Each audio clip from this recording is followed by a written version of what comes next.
अच्छाई और बुराई का, अगर मेरे जीवन में कभी कुछ ऐसे घर में कोई इशू हो जाए या कोई फैमिली में या कोई ऐसी दुर्घटना घट जाए, तो मेरे मन में ना सबसे पहले ये विचार आता है कि पिछले महीने 2 महीने में मुझसे कोई गलती तो नहीं हो गई, मैंने किसी का अनादर तो नहीं कर दिया, मैंने किसी से ज्यादा पैसे तो नहीं लिए। मेरे मन में सारे क्लाइंट्स को मैं वो अपनी कैलकुलेट कर डालता हूँ कि इंस्टेंट कर्मा पे आप बिलीव हाँ, करते हो? मैं मानता हूँ कि आज मैं जो भी कर्मा कुछ, भी किसी किसी की कुंडली में होता है या सबको मिलता है आज कलयुग में?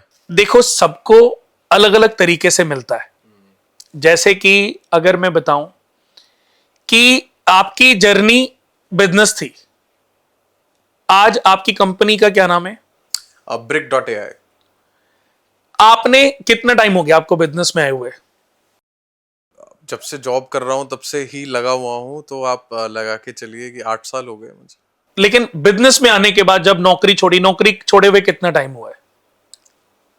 नौकरी छोड़े हुए लगभग 2 साल। 2 साल। अब मैं पिछले 8 साल आपके इन्वेस्टमेंट व्यापार पे जा ही नहीं रहा हूं।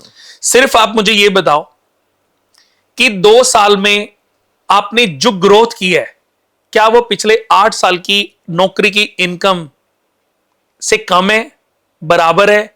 8 साल नौकरी और 2 साल बिजनेस की जो ग्रोथ है, अगर उसको कंपेयर करें तो क्या काफी फर्क है।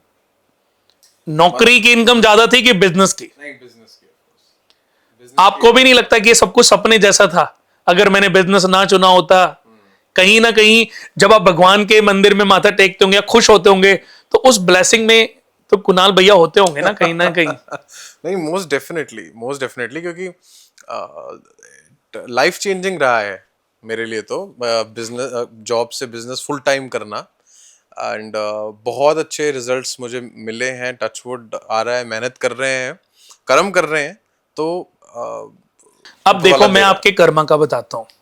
जैसे आपके क्वेश्चन का जवाब, तो अब आपके कर्मा का बताता हूं कि आपकी जर्नी में लिखा था कि आप स्टार्टिंग में कोई जॉब करोगे और उसके बाद जॉब को छोड़ करके आप किसी व्यापार में जाओगे। ये देखा जाए सब ग्रहों का खेल है। और ऐसा नहीं है कि आप 2018 तक आपके ऊपर चल रही थी शनि की महादशा। शनि आपकी जन्म कुंडली में 7th हाउस के मालिक हैं और छठे घर के मालिक हैं, आपके मार्केश हैं। 7th हाउस हमारे लिए मार्केश होता है, हमारी मृत्यु भी 7th हाउस से देखी जाती है। तो जिस भी व्यक्ति का 7th हाउस का मालिक शनि हो, तो उस व्यक्ति को अपने पार्टनर, अपनी पत्नी की जी जान से ज्यादा टेक केयर करनी चाहिए। चीट नहीं करना चाहिए, पार्टनर को भी, पत्नी को भी, नहीं तो सजा शनि देव देते हैं। अब आपकी कुंडली है सिंह लगन और आपके 7th हाउस का मालिक है शनि, और शनि की महादशा मार्केश की दशा थी, 2018 में खत्म हो गई। 2018 के बाद आपने 2021 तक, सही बताऊं तो, अपनी इनकम को अपने ऊपर खर्चा किया होगा, अपने जीवन में अच्छी लाइफ जी होगी। शायद हो सकता है थोड़ा बहुत लव अट्रैक्शन भी रहा हो या कोई छोटा मोटा, में वो प्लस माइनस है, वो इतना कोई मैटर नहीं करता। लेकिन इस पीरियड में आपने पैसे की अहमियत को समझ लिया कि पैसा कैसे कमाया जाता है। अगर आप ये नौकरी नहीं करते और व्यापार में आते, पिता का पैसा मिलता, इन्वेस्टमेंट करते, आप गलत रास्ते पर जा सकते थे, बिगड़ सकते थे, आप अपने आप को भी बर्बाद करते और अपने पिता के सारे कमाए हुए पैसे को बर्बाद कर सकते थे। आपके ऊपर 2021 में शुक्र की महादशा आरंभ हो गई और 2024 के जून तक थी।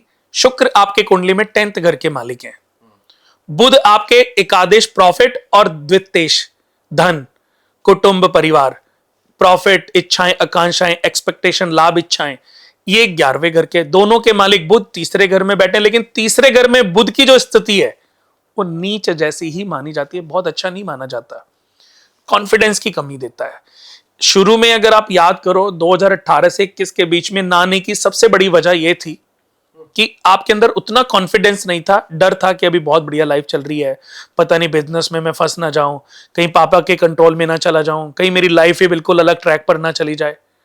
पापा की वृश्चिक लगन कुंडली है, आपकी सिंह लगन कुंडली है, ये दोनों मोस्ट पावर स्थिर कुंडलियां हैं।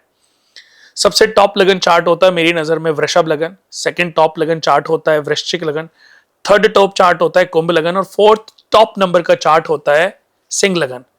उसके बाद मेष लगन, तुला लगन, धनु लगन, मेष लगन, मिथुन लगन, तुला लगन और धनु लगन, ये टॉप माने जाते हैं इन लगन के बाद।